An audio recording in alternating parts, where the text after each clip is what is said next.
I trusted my husband with everything. I believed we had the kind of marriage people dream about, stable, loving, unbreakable. And my sister? She wasn't just family. She was my best friend. The one person I thought would never hurt me. But I was wrong. Because the two people I trusted the most were hiding something behind my back. Something so twisted that when I finally found out the truth, it didn't just break my heart. It destroyed everything I thought I knew about my life. My name is Emily. I'm 32 years old, and until recently, I truly believed I had a good life. Not perfect, nothing ever is, but stable, predictable, safe. I've been married to Daniel for 6 years. We met when I was 24, right after I started my first full-time job. He was everything I thought I needed back then. Calm, responsible, patient. The kind of man who didn't raise his voice, who remembered small details, who made me feel secure. And maybe that's why I trusted him so completely. Because Daniel never gave me a reason not to. We built our life slowly. A small apartment at first, then a better place. Weekend grocery runs, quiet dinners, occasional trips when we could afford them. Nothing flashy, but it felt real. It felt like something that would last. And then there was my sister. Her name is Sarah. She's 3 years younger than me. But growing up, she was always the stronger one. More confident, more outgoing. The kind of person people naturally gravitate toward. Where I was cautious, she was bold. Where I overthought everything, she just acted. But despite all that, we were close. Really close.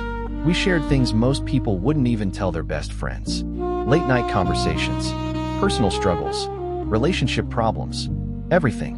When I first started dating Daniel, she was the first person I told. And when I got married, she stood right next to me. Literally, she was my maid of honor. I still remember that day clearly. She held my hand before I walked down the aisle and whispered, "You deserve this. Don't ever let him go." Back then, I believed her. I believed both of them. After the wedding, Sarah stayed a big part of our lives. She didn't live too far away, so she would visit often. Sometimes she'd come over for dinner. Sometimes she'd stay the night. Sometimes she'd just show up unannounced with snacks and say, "I was bored," and I never questioned it.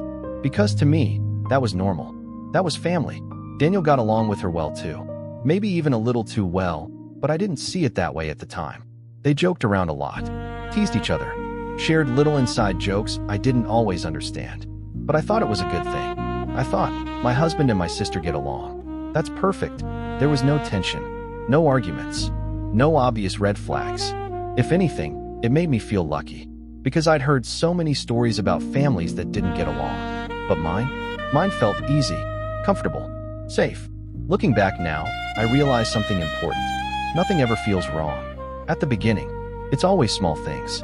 Things you don't pay attention to. Things you explain away. Things you tell yourself are normal. Like the way Daniel would sometimes check his phone and smile, then lock the screen when I walked in. Or the way Sarah would ask casually, "Is Daniel home?" before even saying hi to me. Or how they would sometimes stop talking the moment I entered the room, then brush it off like it was nothing. At the time, I didn't think much of it. I trusted them. Completely. And when you trust people like that, you don't look for problems. You don't question details. You don't connect dots.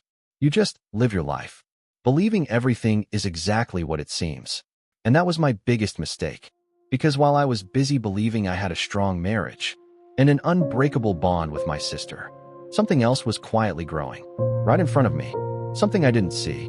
Something I didn't want to see, until it was too late. If you asked me back then, I would have told you I was happy. Not the loud, perfect, social media kind of happy, but the quiet kind. The kind that feels stable. The kind that makes you think, this is enough. Our days followed a rhythm. Daniel left for work early. I usually stayed a bit longer, finishing my coffee, scrolling through my phone, planning the day ahead. We'd text occasionally. Simple things. Did you eat? Don't forget the bill. See you tonight. Nothing dramatic. Nothing suspicious.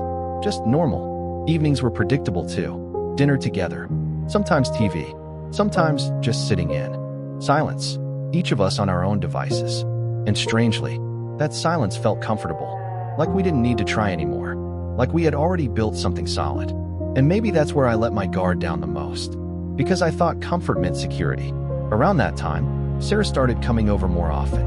At first, it made sense. She had just gone through a breakup. A messy one.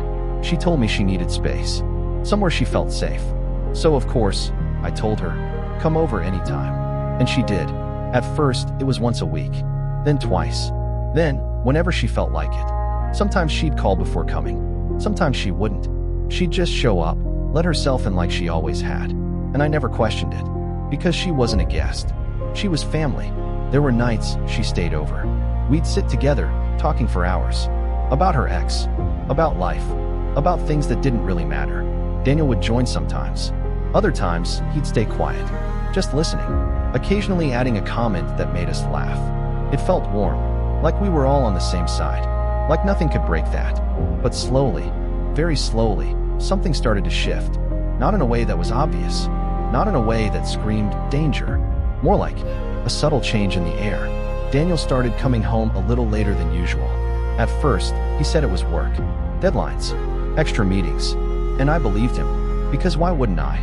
Sarah started staying longer too. Even on days I wasn't home yet, I'd come back and find her already there, sitting on the couch, talking to Daniel, like she had been waiting.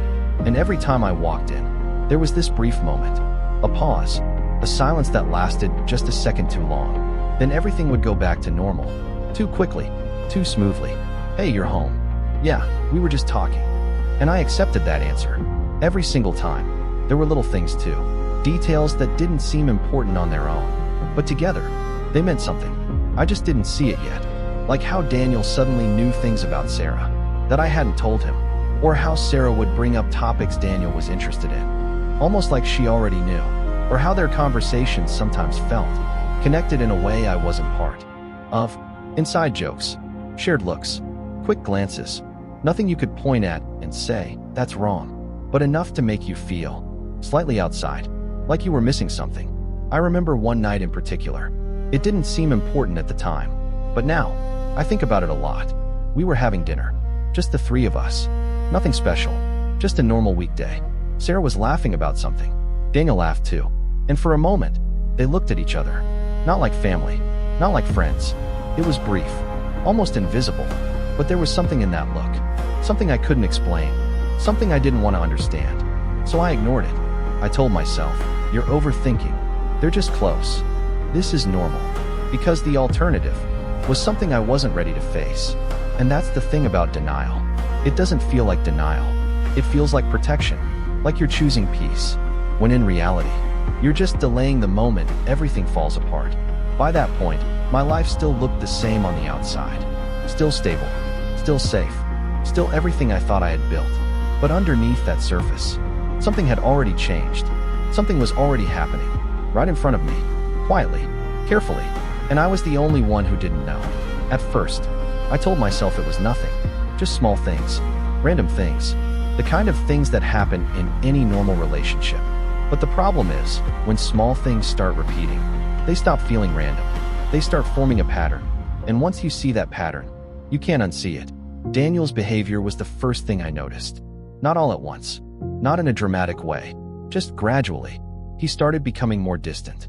Not cold. Not aggressive. Just less present. Like he was there physically, but somewhere else mentally. We'd be sitting together, and I'd say something, and he'd respond a few seconds too late. Like he wasn't really listening. Like his mind was somewhere far away. And when I asked him about it, he'd just smile and say, just tired. That became his answer for everything. Tired. Too tired to talk. Too tired to go out. Too tired to engage. But somehow, never too tired to be on his phone. That was the second thing. His phone. He started carrying it everywhere. And I mean everywhere. Bathroom, kitchen, even short walks. Around the house. At night, he used to leave it on the table. Now, it was always face down. Always within reach. Always locked. And if a notification came in, he'd check it immediately. Then tilt the screen slightly away from me. Not obviously. Just enough. Enough to make me notice. Enough to make me wonder. But not enough to confront. Because I didn't have proof. And without proof, you feel ridiculous even thinking about it. Then there was Sarah. Her behavior changed too. But in a different way. She didn't become distant. She became more involved. More present. Too present. She started coming over even more often. Sometimes when I was home. Sometimes before I got home. And what started to feel strange was, she didn't always seem there for me. There were days I'd walk in, and she'd be sitting with Daniel, already mid-conversation. already comfortable, like I had just stepped into something that was already happening.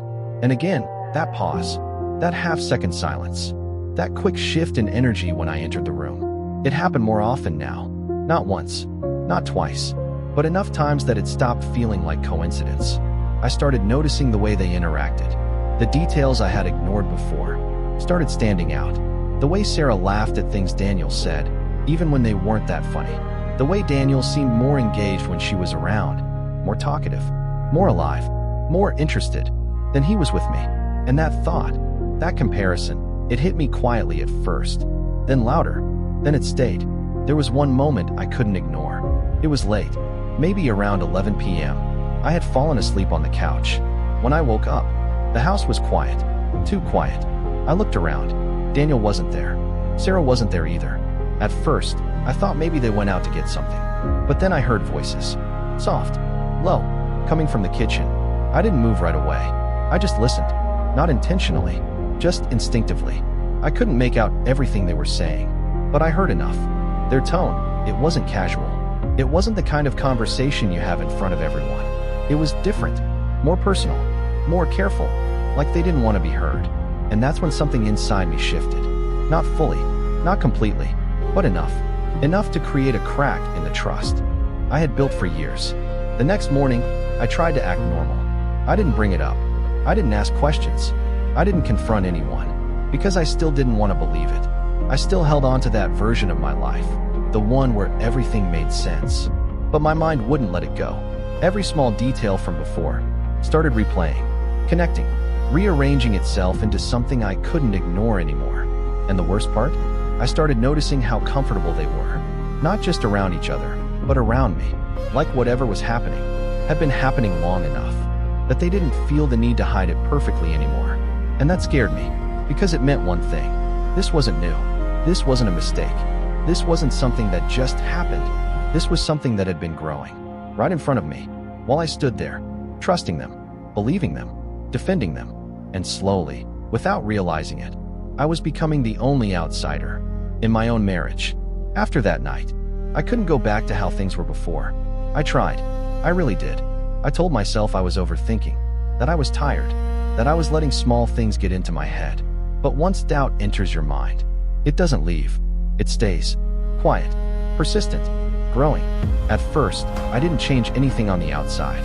I still acted the same, still smiled, still talked like nothing was wrong. But inside, everything felt different. Every interaction became something I analyzed. Every word, every look, every silence. And the more I paid attention, the more things started to stand out. Daniel's schedule stopped making sense. He said he was working late more often. But when I asked simple questions, who were you with? What took so long? His answers were always vague. Too vague. Just work. Nothing special. Same as usual. There were no details, no stories, no specifics. And that wasn't like him. He used to talk, used to share, used to tell me about his day without me even asking. Now, it felt like I had to pull information out of him. And even then, it never felt complete. Then there were the messages. Not something obvious, not something clear, but enough to bother me. One time, his phone lit up while he was in the shower. I wasn't trying to snoop. I wasn't planning to. Check. But the screen was right there. And I saw the name. Just a first name.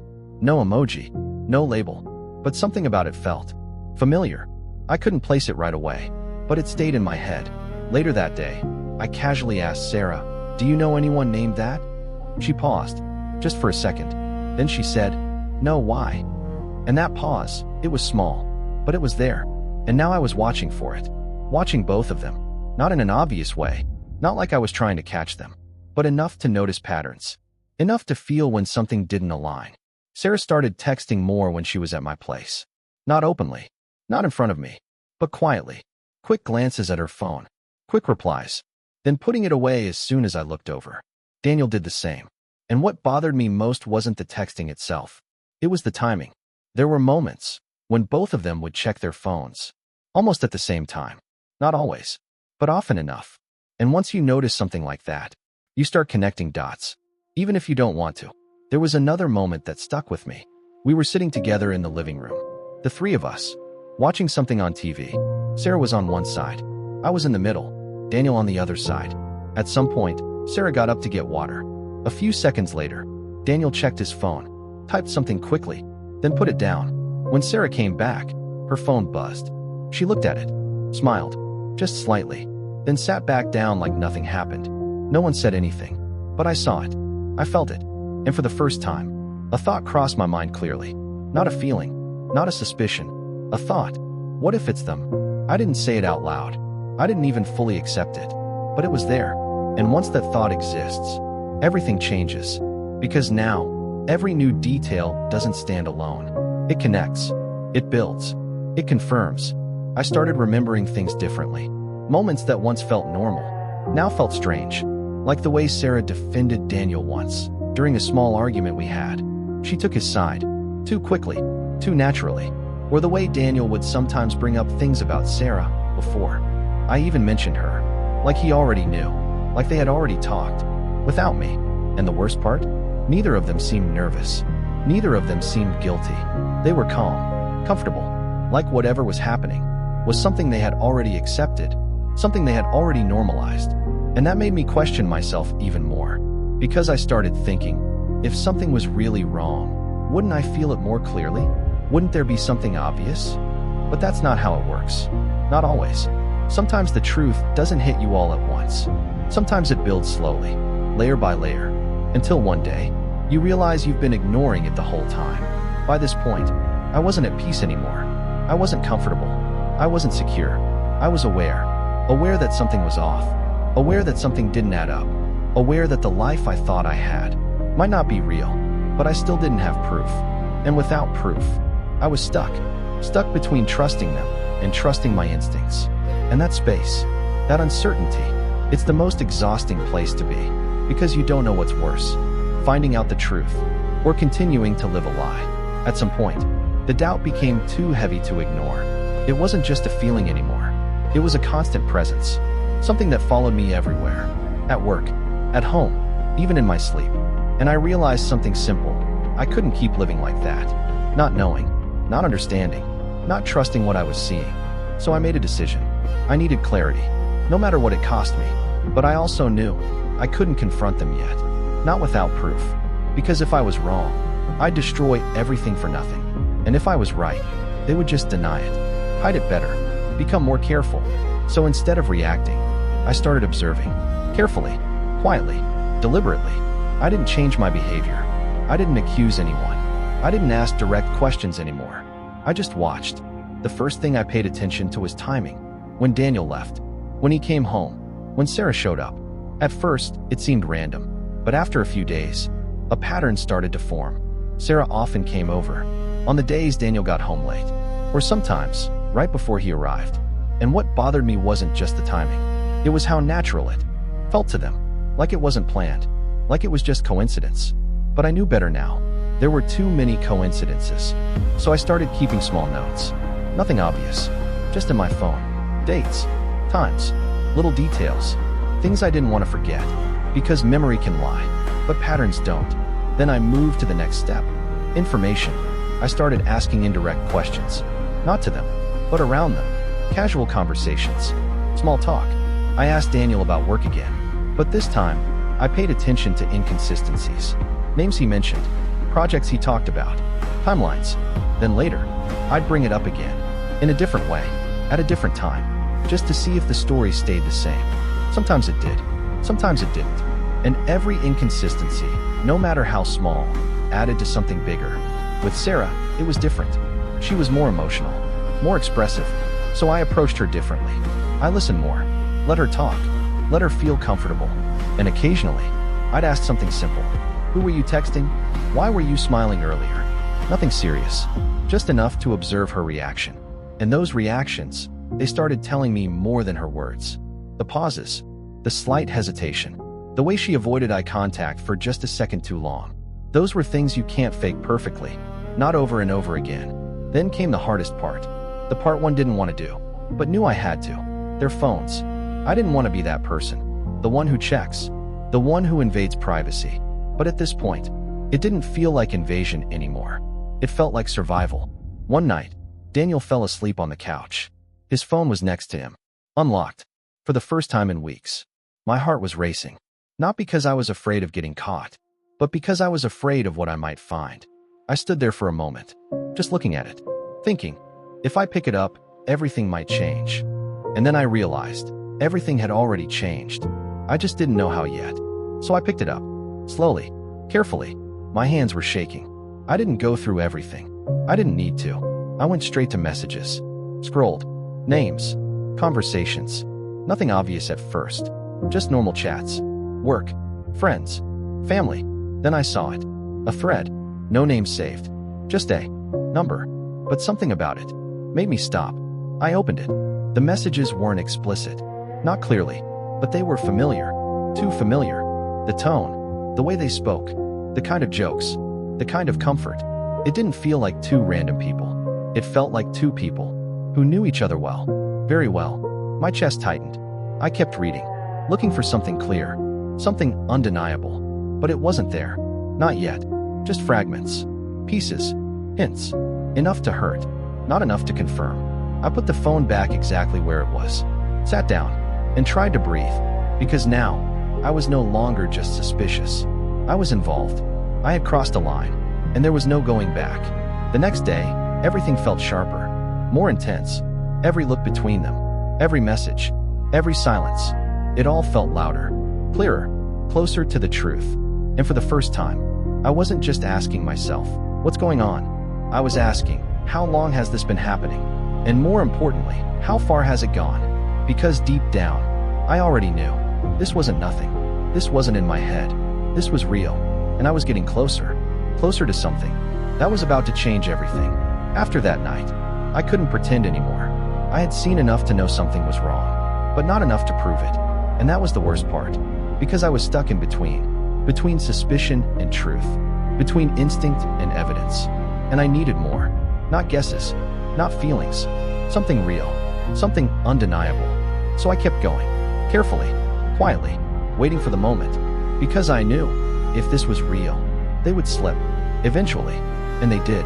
It happened on a Thursday, a normal day, nothing special. Daniel told me he'd be working late again. Same tone, same excuse, deadlines, meetings. Don't wait up. I nodded, smiled, acted like I believed him. But this time, I didn't. Because earlier that day, I saw something, a message, just one line. But it was enough. Tonight, same place, no name, no context. But I knew. I didn't respond. I didn't confront. I didn't even react. I just prepared. That evening, I told him I was going to visit a friend. He barely looked up when I said it. Just nodded. Okay. Too easy. Too uninterested. And that confirmed it even more. I left the house, drove for a few minutes, then stopped, sat in the car, hands on the steering wheel, heart racing, thinking, this is it. This is where everything changes. I waited, gave it time. Then I went back, quietly, parked a little further away, walked slowly, carefully.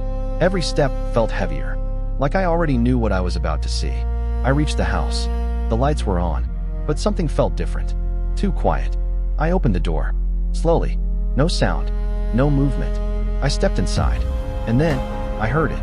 Voices, low, close, coming from the bedroom. Not the living room, not the kitchen, the bedroom, my bedroom. I froze. For a second, maybe two, because in that moment, I still had a choice. I could turn around, walk away, pretend I never came back, pretend I never heard anything, and keep living the lie. Or, I could open that door and face the truth. I chose the truth, even though I already knew it would destroy me. I walked forward, each step slower than the last. The voices got clearer, closer, and then I reached the door. My hand touched the handle, cold.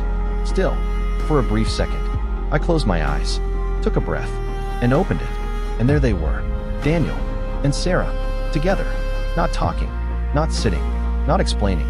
There was no confusion, no misunderstanding, no way to misinterpret what I was seeing. Because it wasn't just cheating, it wasn't just betrayal. It was both of them, the two people I trusted the most, the two people I never questioned, standing there, like I didn't exist, like I had never existed. Time didn't stop. It didn't slow down. It just broke. Everything I thought I knew collapsed in a single moment. They both turned, saw me, and froze. No one spoke. No one moved. There were no immediate excuses. No quick explanations. Just silence. Heavy, unavoidable, real. And in that silence, I understood everything. All the small moments. All the patterns. All the doubts. They weren't random. They weren't in my head. They were real. Every single one of them. How long? That was the first thing I said. My voice didn't sound like mine. It was calm. Too calm. Like it didn't belong to the situation. Neither of them answered. They looked at each other. Then back at me. And that look, that hesitation, told me more than any words could. Tell me the truth. I said it again. This time slower. Clearer. And finally, Daniel spoke. It's not what you think. Of course. That line. The most predictable lie. In the most obvious moment. I almost laughed. But I didn't. Because there was nothing funny left. Sarah stepped forward slightly. Like she wanted to say something. Explain. Fix it. But what was there to explain? What version of this could ever make sense? What words could undo what I had just seen? None. There was no explanation. There was only truth. And the truth was simple. This had been happening. For a long time. Behind my back. In my home. In my life. With my husband. And my sister. At the same time. And in that moment, something inside me changed. Not just my trust. Not just my heart. Everything. Because I realized, this wasn't just betrayal. This was deception. This was planning. This was something they chose. Over and over again. Knowing exactly what it would do to me. And still doing it anyway. And that realization, it didn't break me. It hardened me. Because now, I didn't need more proof. I didn't need more answers. I had seen enough. And nothing would ever be the same again. For a moment, no one moved. No one spoke. It was like the entire room had frozen. But inside me, everything was collapsing. I wasn't screaming. I wasn't crying. Not yet. Because the shock hadn't fully turned into pain. It was still processing. Still trying to understand something. That didn't make sense. I looked at them. Really looked. Not as my husband. Not as my sister. But as two people standing in front of me.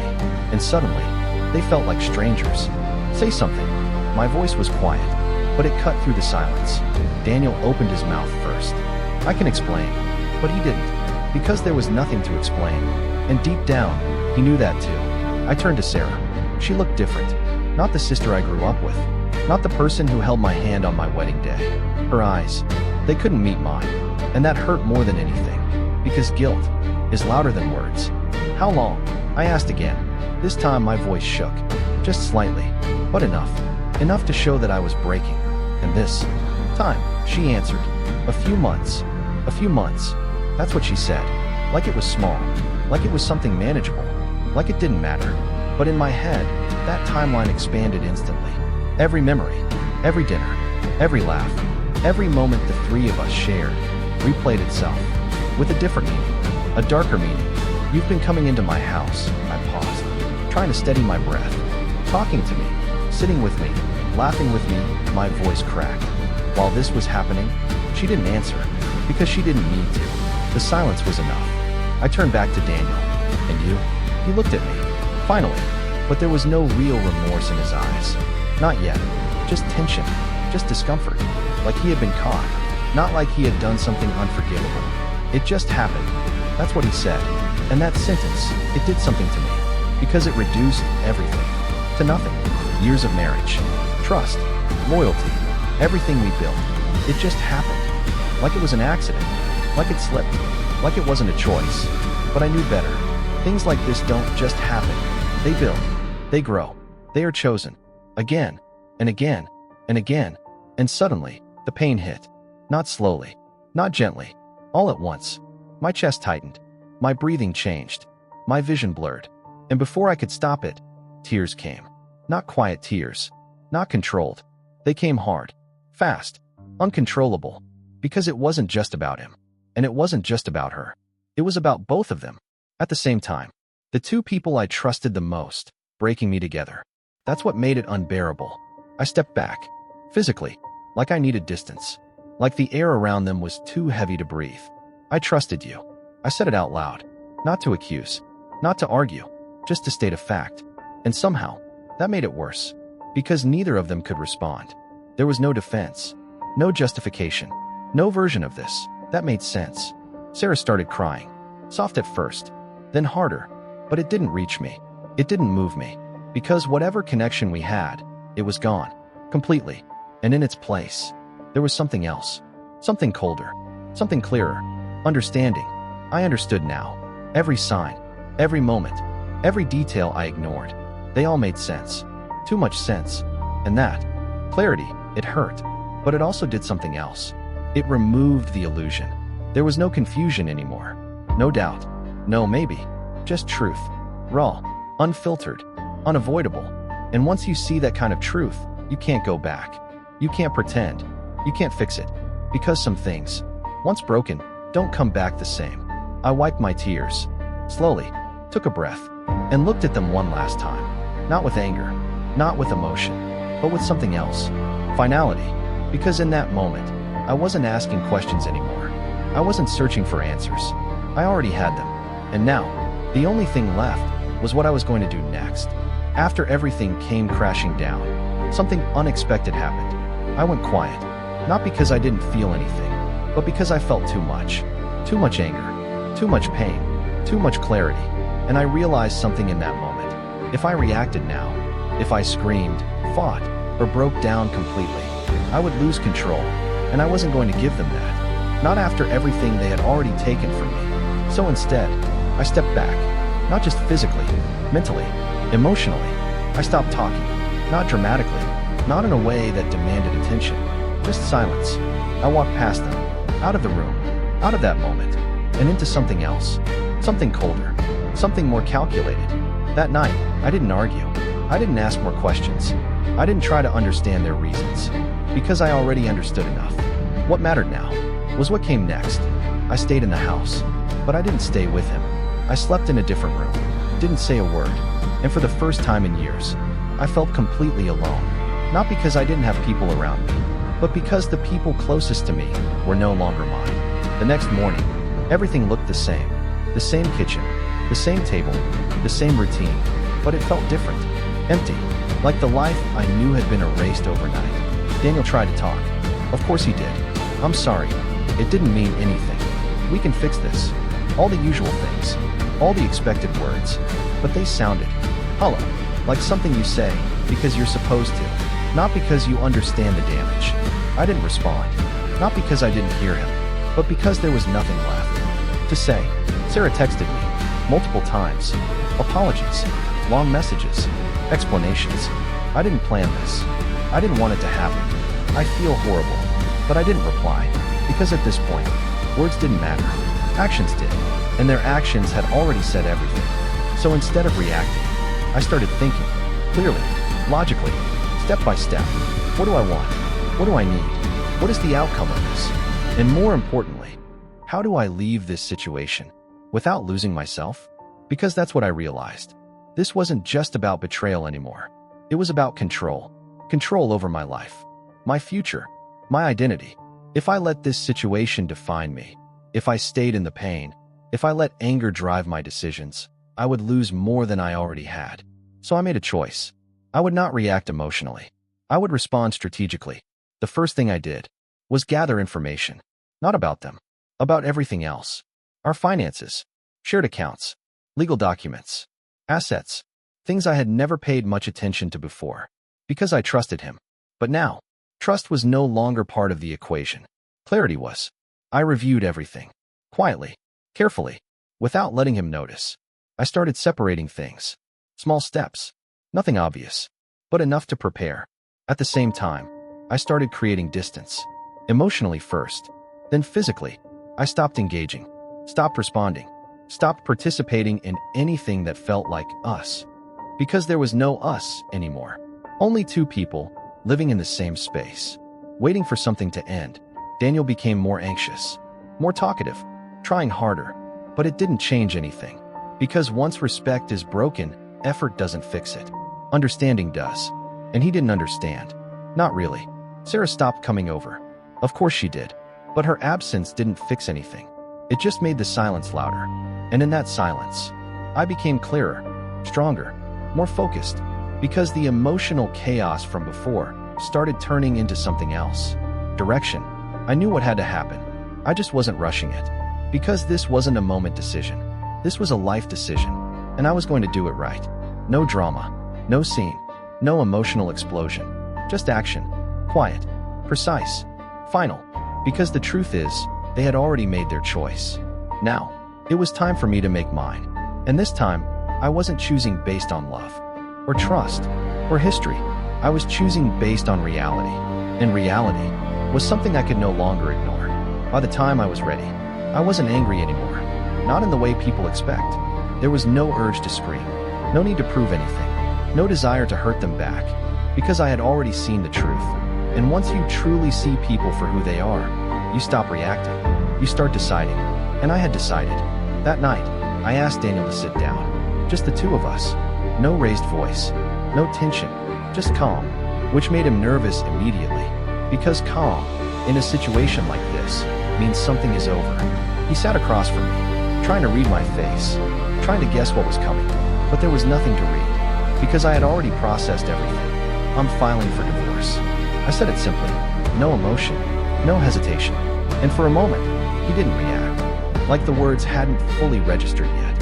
Then it hit him. What? I'm done, Daniel. Still calm. Still steady. You don't mean that. That's what he said. Like this was a phase. Like this was temporary. Like I would change my mind. And that told me everything I needed to know. He still didn't understand. Not really. I do. I looked at him directly. This isn't something we fix. This isn't something we talk through. This isn't a mistake. This is a decision you made. And for the first time, he didn't interrupt. Because there was nothing to argue with. I've already looked into everything. I continued. Our finances. The house. The accounts. All of it. That's when his expression changed. Not guilt. Not regret. Concern. Because now it was real. You've been planning this? There was something in his voice. Not anger. Not sadness. More like disbelief. And that was almost ironic. Because yes, I had been planning. But only after he had already destroyed everything. I've been preparing. I corrected him. Because I had to. Silence again. But this time, it wasn't heavy. It was clear. Defined. Final. I don't want anything from you. I added. Just what's fair. No drama. No fight. No games. Because I meant it. I wasn't trying to win. I wasn't trying to take revenge. I was just leaving. Cleanly. Completely. And that's what made it hit harder. Because there was nothing for him to push against. No emotion to manipulate. No argument to twist. Just a decision. And decisions like that are hard to break. What about us? He asked. And that question, it almost felt out of place. Like he was referring to something that no longer existed. There is no us. I said it without hesitation. Not after this. He looked down. For the first time, really quiet. Really still. And maybe, that's when it finally started to sink in. Not what he did, but what it cost him. Later that day, I met Sarah. Not because I needed closure, but because I wanted to finish it. Properly. She looked different. Tired. Emotional. Like the weight had finally caught up to her. I'm sorry. She said it immediately. Before I even sat down. I know. I replied. And I did. I knew she was sorry. But that didn't change anything. I never meant for this to happen. That line again. That same idea. Like this was accidental. Like it just unfolded. But I didn't respond to that. Because intention doesn't erase action. I'm not here for an explanation. I said calmly. I'm here to set a boundary. She looked at me. Confused. Uncertain. You're no longer part of my life. Simple. Direct. Clear. Her face changed instantly. Pain. Real pain this time. But I didn't react. Because this wasn't about emotion anymore. This was about reality. You made your choice. And now I'm making mine. Tears started falling from her eyes. But I didn't comfort her. Because that role, it was gone. Gone the moment she crossed that line. I hope one day you understand what you did. I added. Not as an attack. Not as a threat. Just a statement. Because some lessons only come with time. I stood up. And that was it. No hug. No goodbye. No second chance. Just distance. Permanent. And as I walked away, I didn't feel anger. I didn't feel revenge. I didn't feel satisfaction. I felt something else. Something quieter. Something stronger. Closure. Because I didn't lose control. I didn't break down. I didn't let the situation define me. I ended it. On my terms. And that was something they could never take from me. After I walked away, there was no dramatic ending. No music. No final speech. Just silence. Real life doesn't give you a clean cut. It gives you space. And what you do with that space That's what defines everything after. The first few days were the hardest. Not because I doubted my decision, but because everything felt unfamiliar. The house was quieter. Too quiet. No background noise. No shared routines. No one asking simple questions like, "Did you eat? Are you coming home soon?" And for a moment, that silence felt heavy, like something was missing. But then I realized what was missing wasn't peace. It was habit, and habit can feel like love when you're used to it. So instead of filling that silence immediately, I sat with it. I let it exist, because I needed to understand the difference between being alone and being free. At first, I focused on small things. Simple routines. Waking up on my own time. Cooking what I wanted. Going where I wanted. No explanations. No adjustments. No compromises. And slowly, that space started to feel different. Not empty. Open. And in that openness, I started to see myself more clearly. Not as someone's wife. Not as someone's sister. Just me. And that clarity, it was something I hadn't felt in a long time. I started taking better care of myself. Not as a reaction. Not to prove anything. But because I finally had the energy to. I exercised. I read. I spent time with people who actually valued me. People who didn't drain me. People who didn't lie to me. And the more I focused on that, the less I thought about them. Not because I forgot, but because they became irrelevant. At the same time, reality started catching up with them. Not in a dramatic, cinematic way, but in real ways. Quiet consequences. The kind that build over time. Daniel reached out again. More than once. At first, it was messages. Then calls. Then longer messages. Apologies. Regret. Promises. I made a mistake. I lost everything. I didn't realize what I had. But I didn't respond. Because now, he was speaking from loss. Not from understanding. And those are not the same thing. Loss makes people react. Understanding changes them. And I hadn't seen change. Only regret. There's a difference. I heard things too. Not directly. But through people. Mutual friends. Conversations. Small updates. Daniel wasn't doing well. Work issues. Stress. Isolation. Nothing extreme. Nothing dramatic. Just decline. Slow. Consistent. And Sarah, she lost more than she expected. Not just me, but trust. Family distance. Tension. Awkwardness. Because betrayal doesn't stay contained. It spreads. It affects everything around it. And once people see it, they don't forget. Again, no big explosion. No instant karma. Just consequences. Real ones. The kind you live with. Every day. And as all of that was happening, I noticed something else. I wasn't angry anymore. Not even a little. Because anger requires attachment. And I had let go. Completely. What I felt instead was distance. Not cold. Not bitter. Just done. They were no longer part of my story. They were something that happened. Not something that continued. And that shift, it changed everything. Because once you truly move on, you stop looking back for answers. You stop wondering why. You stop replaying moments. You stop needing closure. Because you've already created it. Within yourself. I didn't need them to understand. I didn't need them to apologize better. I didn't need them to fix anything. Because what was broken was no longer mine to carry. And that realization, it gave me something more valuable than anything I lost. Peace. Not the kind you pretend to have. Not the kind that depends on other people. Real peace. The kind that comes from clarity. From boundaries. From choosing yourself, even when it's difficult. And looking back now, I understand something clearly. They didn't ruin my life. They revealed the truth about it. And once I saw that truth, I had the chance to rebuild. Better. Stronger. On my own terms. And that was worth everything. If you had asked me before all of this, I would have told you, trust is everything. That love means loyalty. That family means safety. That the people closest to you are the ones who would never hurt you. And I believe that, completely, without question. But now, I understand something very different. Trust is not about how long you've known someone. It's about what they choose to do when you're not looking. Love is not about words, or promises, or history. It's about consistency, about respect, about decisions made in quiet moments. And family is not defined by blood, or titles, or roles. It's defined by actions, by boundaries, by who chooses to protect you instead of break you. Looking back, I don't see the same story anymore. I don't see a perfect marriage that suddenly fell apart. I see warning signs I ignored. I see moments I explained away. I see trust one gave, without requiring accountability. But I don't blame myself for that. Because trusting people is not a weakness. It's human. What matters is what you do after that trust is broken. And for a long time, I thought losing them was the worst thing that could happen to me. But it wasn't. The worst thing would have been staying. Staying in something that was already gone. Staying with people who had already chosen something else. Staying in a version of life that wasn't real anymore. That would have cost me everything. My self-respect, my clarity, my future. And I refused to pay that price. So I left. Not because it was easy, but because it was necessary. And in leaving, I didn't lose everything. I found something I didn't even realize I was missing. Myself.